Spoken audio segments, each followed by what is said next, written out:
chỉ về ule với nhiều hiệnใน counseling skills สุจางค่ะมันชุนสมเลยก็ดูว่าวันนี้ตักชุ่มก็เราชุนสมไทยเราว่าง่ายดมินเราจะเทียมตัวเนี่ยคริสต์มาสเต้นนายะ break in เต้เงี้ย preparation เต้ celebration preparation เต้ตั้ม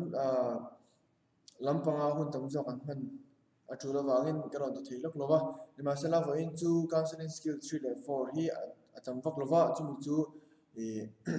การันใส่ดุนตัวนี้มาใส่วันเล็กจุกันสิลค่า attentive listening ไม่ตกเราว่า empirical listening เราง่ายเราง่ายที่จุไม่ปากะเงี้ยประเทศเรามาหาสนามมันนี่เรานี่จวนประเทศทู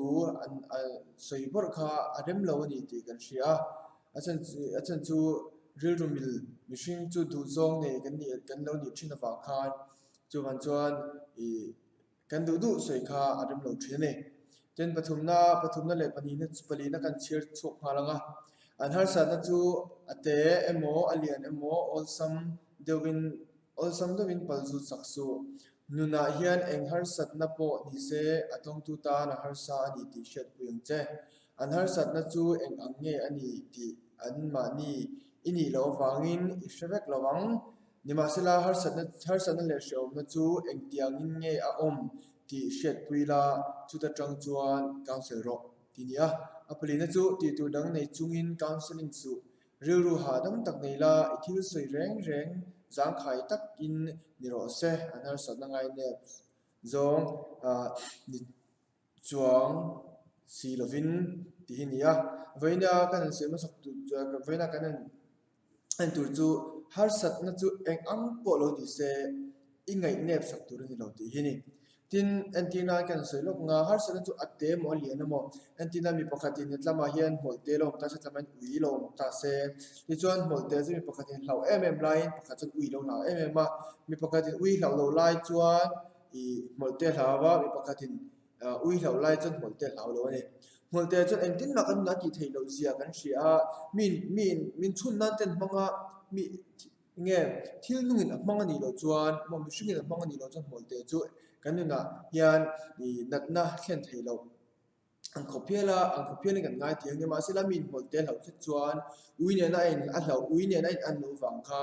นเราแล้วจุอันเนี่ยผ่านจวงเรานี่ที่ข้ากันเสด็จไปหมดนี่ฉันจู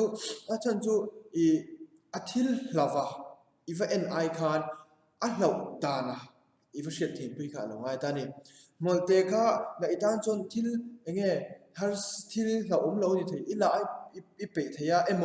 อีชิลเล้งลบที่ตานี่นี่มาเสละเราตู้ตานจวนหลมตะกันนี่ที่เราเชียร์ทีมพี่เราง่ายตาเอ็นที่จะกันเชียร์ทีมพี่เทียงกันที่จวนมอลเตข้าอีฟเอ็นตุนเราวินช่วงนี้ละเราหน้าข้าอีฟเอ็นตุนนี่จู่ๆการเสลอนี่ตีนะอติตุเรื่องนี้เราวันนี้เราวินช่วงนี้ละเราค่ะเราตานะคะกันเองทีมเราไปหมดตานี่อุ้ยเลยหมดจู่เองที่นั่นมานี่อุ้ยจู่เราเอามานี่มีเราเสียไทยนี่มาเสียหมดแต่จู่กันเองริมอนพอเฮียนเงี้ยที่เงี้ยอามาริมอนจนมินที่นั่นไทยเรานี่จู่กันหูไทยยังนี่มาเสียละมินเราแค่ตะฟังคันเราไงเนี่ยสักตัวนี่หรอเราหน้าค่ะประคันนี่ที่เชื่อต่างไงตานี่มีประคันอุ้ยเราวังเจนหมดแต่จู่ที่อังเราหน้าอังเตี้ยจีนเราวันนี้เราว่าจุดอังเรามาเสเราเนี่ยจู่อินอันขัดเรื่องเลียนดานี่นังขัดเรื่องอันนี้ที่เราเชื่อเทียมพูดเราไงตานี่จู่มันจนมีจู่มีก็มีจู่เราเว้จู่มีก็มีจู่ฮาร์ไซจู่มีก็มีจู่เชอเมอเราตีคันนังจนเอาสังเตนเชิญว่าจุดติงจู่นี่เราเว้เราตีเราละอีตีดันตัวจู่เราว่าค่ะเราหน้าค่ะเรานี่เราวินเราหน้าเราชุ่มเลยละเราหน้าค่ะอีจุกเชียดเทียมปุยยังจุกเชียดเทียมปุยน่าจังจวนอันมานี่ดูซองอันมานี่ที่ไงrelieved ที่หาดำซองอินทุยสวยโดนนี่นี่มาเสละนังมาเชียดเทียมนั่นนังมาหมูนั่นนังมาไงกันงวดแต่สวยจวนวันเล่นตัวกันสวยตัวค่ะอีfail โดนนี่ที่เชื่อแต่ไปหมดตาเนี่ยจู่วันจวน counselor นี่จวนนังมายุ่งเวทตัวเราก็สวยมากจู่อี counselor เนี่ยจวนปุ่มขัดอินนี่ไง pakhat in ni ngai andat nei zuk trom pui thiam angaya a har sa nei zuk trom pui thiam angaya a shom nei zuk trom pui thiam angaya a hlau nei zuk trom pui thiam angaya heta a har sat na a vani lovin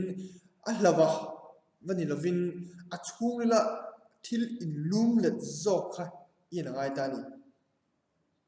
to chuna kan seng che khan a thil hlawa zuk en lovin a hlawa a chungla hlau dana mo a hlau chu eng ang tiet nge chu tiang chungla a om na chu izuk en thiam pui ta ni chu tiang chon mi pok an judge lo tlang pui chung ko thil poran sei ma se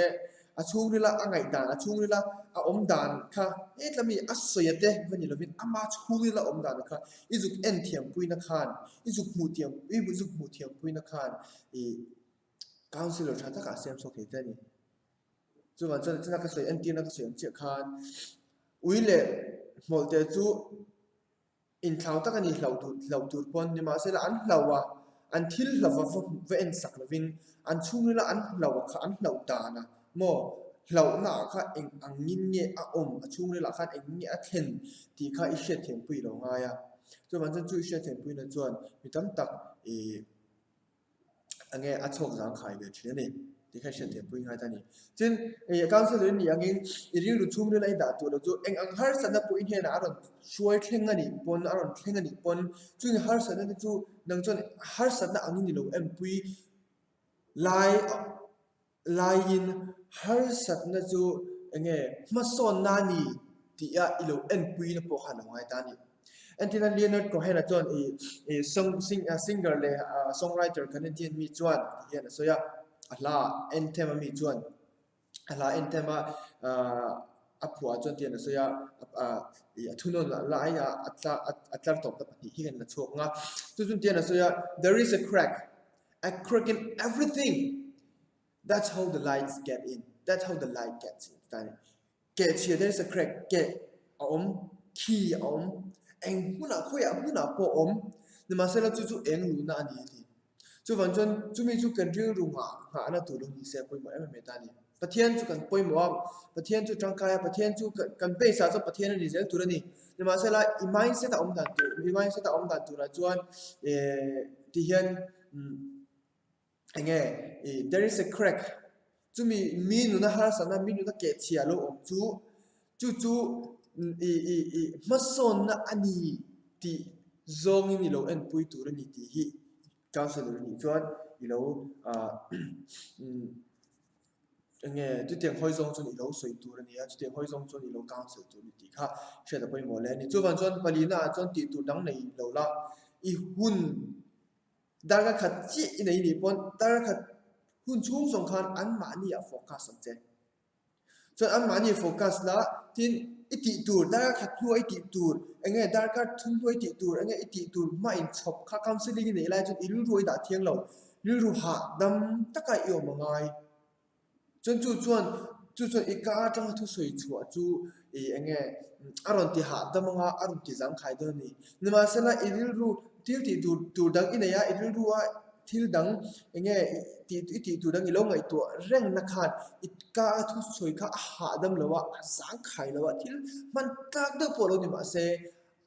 alo ngai tha tu ta na ha thak em ya zalen na kan nei lo thi ne chu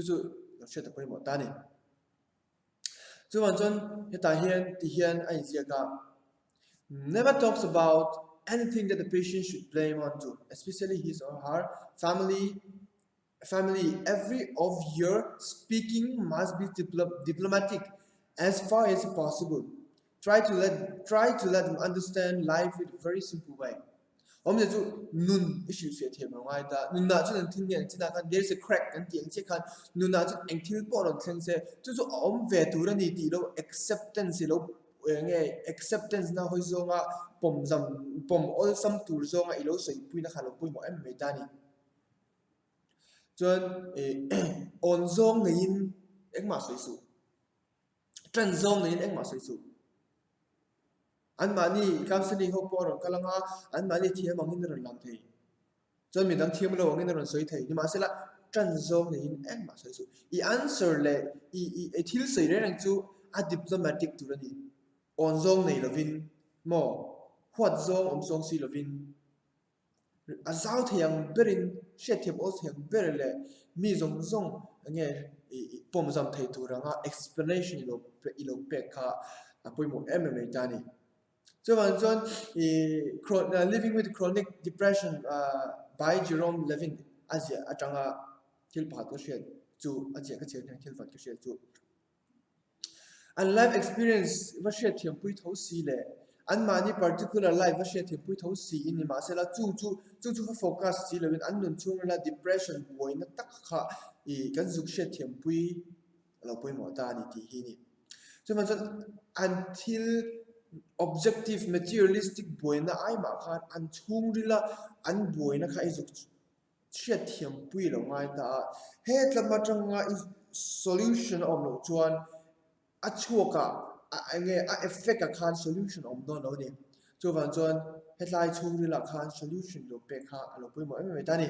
ne ma se la eng polo ni se an nun life particular life mo eng apolo ni se decision is siam sak tu ni lo ba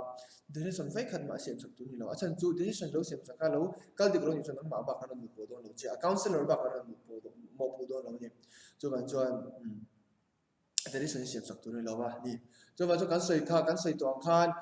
to khan har sat na chu har aval ange har sat na emo a hlau emo chu helai aval hlawale ava har sat na kha iva focus tu lovin achung dila har sat na ti na zone le a hlau na zone na kha izuk she thiam pui lo ngai ta ani chu poi mo em ta hlau na chu enge ni a har sat na chu nge ni a shom na chu nge ni a ti hai lo she thiam pui lo ngai ta ni a story full story lo shi vek chema sela ai lo she thiam pui lo thei ni ma sela tu nu na po har sana thinga tu na po shom na thinga tu na po hlo na thinga boina lo thing ta counselor te nu nge po lo thing ta chung tiang kan experience har sana chu har sani shom na chu lo shom hle ni hlo na chu lo om hle ni boina chu lo boi thak hle ni ti zong ai lo sha thiam pui na kha ni counselor tan chuan thil nge counseling the effective tu ni te ha kan shel poi mo a tin ti tu dang nei lo la ril ruwa I ti tu ring chop counseling nei line nei lo la thil dang reng ngai to lo la counseling khan ngai to na focus la ril ru ha dam se itu soi po azang khai nga ha damang ti kha kan soi du ni a tin chu mai ba ka thil ka soi le tu chu heng counseling skills kan ti hi di nge simple counseling skills ni a counseling skill ti to pin karan not na ngin ni ma se simple counseling skill ni a tu te point kan lo apply the kan lo share them thei zo nga ran chop chu ani a in zawai na pan ma som chu se